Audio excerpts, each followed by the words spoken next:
Susan, how are you? Great, how are you? Great. Welcome to the Pork Inspiration Cafe here in New York City, where I'm partnering up with America's pork producers and teaching people how to be maybe a little bit more inspired with one of my favorite ingredients, have a little bit more confidence, and cook with pork. All right, great. Well, first let me congratulate you on your Top Chef's All-Star win. Oh, thank you so much. Thank you. It was a big moment for me, very emotional, and the outreach and the response from it has been very humbling. It's amazing to know that so many people were kind of rooting for me and happy that I actually won. And just to kind of give you a quick background on me, I have a website called The Divine Secrets of a Domestic Diva. I have about 4,000 followers, most of whom are women and mothers. So that's going to be kind of what some of my questions are geared towards. Awesome. I'm not a woman or a mother, but I'm a dad and my wife's a mother, so I think I can handle the questions. Okay, good.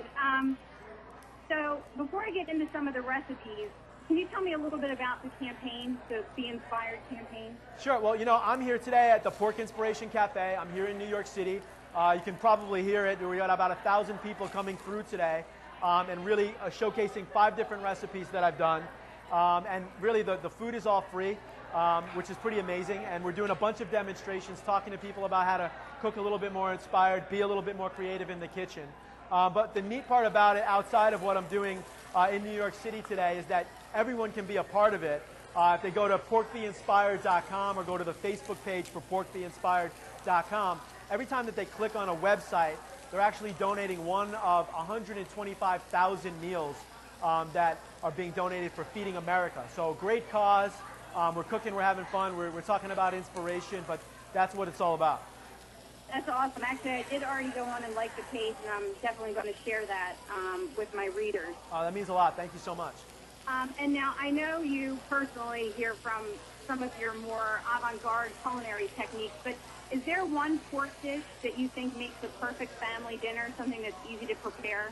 Wow, you know what? I know that a lot of people, and yourself included maybe, kind of think of me as a really super tech-driven chef and very technique-driven, but I cook a lot at home. I cook for my family more at home, honestly, than I do in my restaurants nowadays or if I'm on the road.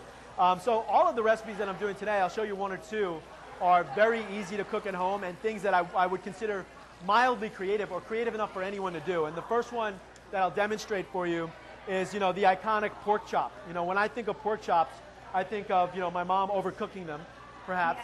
Yeah. And, pork chops, applesauce, macaroni, and cheese.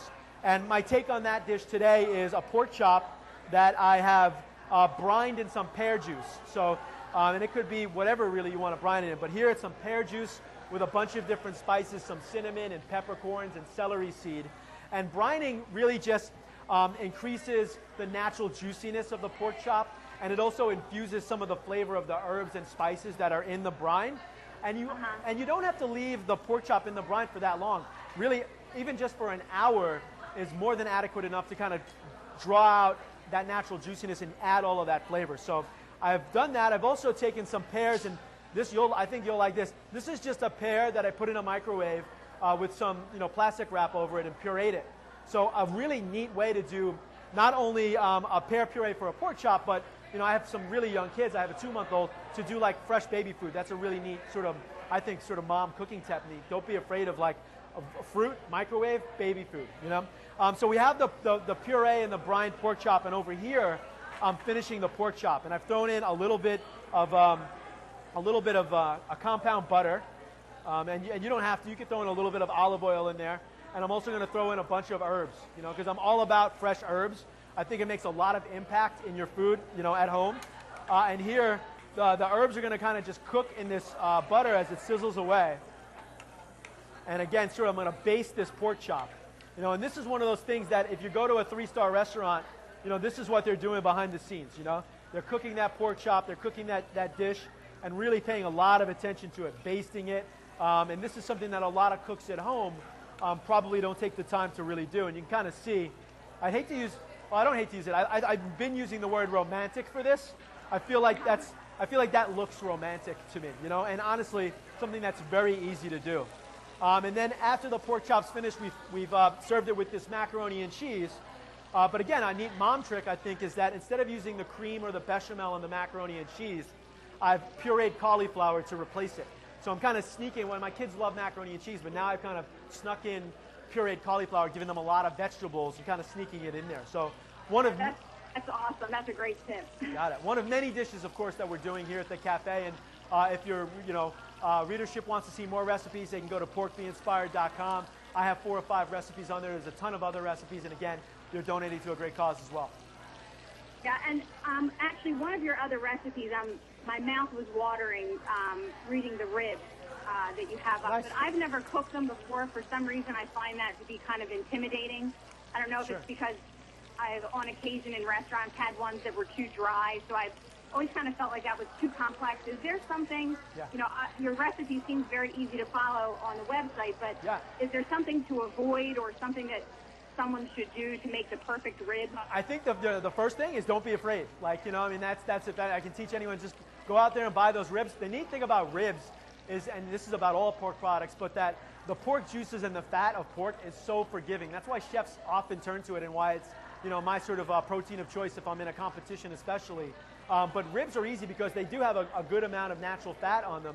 And it's as easy as taking a rack of ribs, look at my recipe there on the website, but taking a rack of ribs, covering them in some aluminum foil, and putting them in a low oven at like 350 degrees for a few hours, and they're done. You can't really screw them up. Even if they stay in there for 5 or 6 hours, they're going to be delicious.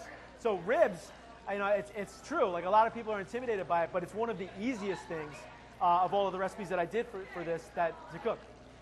And can you use spare ribs or the pork back for that? Does it make a difference? I'm sorry, what was that? You can use spare ribs for that? Oh yeah, any ribs, yeah, absolutely. Again, any kind of ribs are going to have that natural sort of unctuousness. I might have made up a word there. And this natural sort of fat juice content. So pork shoulder is one that I think a lot of moms or people that cook at home probably don't choose a lot when they go to the store. They see chops, that's great, loins are great, but pork shoulder or pork butt, as it, sometimes, those are items that really you can take, just season with whatever spices you want, put in an oven, and kind of the pork does its own work, and you kind of put it in a slow oven and just let it cook away. Easy things to sort of make sort of restaurant quality food at home.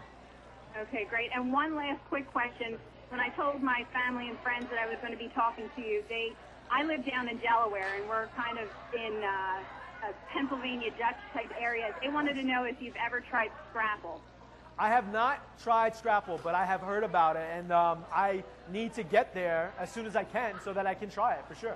Okay, well, if you do, the best brand to get is Rappa. That's our favorite in this area, if you ever do try that. Okay, well, I'll hit you up on your blog when I get in town, or I'll just stop by for some home-cooked scrapple. You can do that. All right, great. All right. And thank you so much again for your time and your well-deserved win. Congratulations. And I look forward to actually seeing if we can make chicken the other white meat in our house, because these recipes look delicious. Oh, well, you're very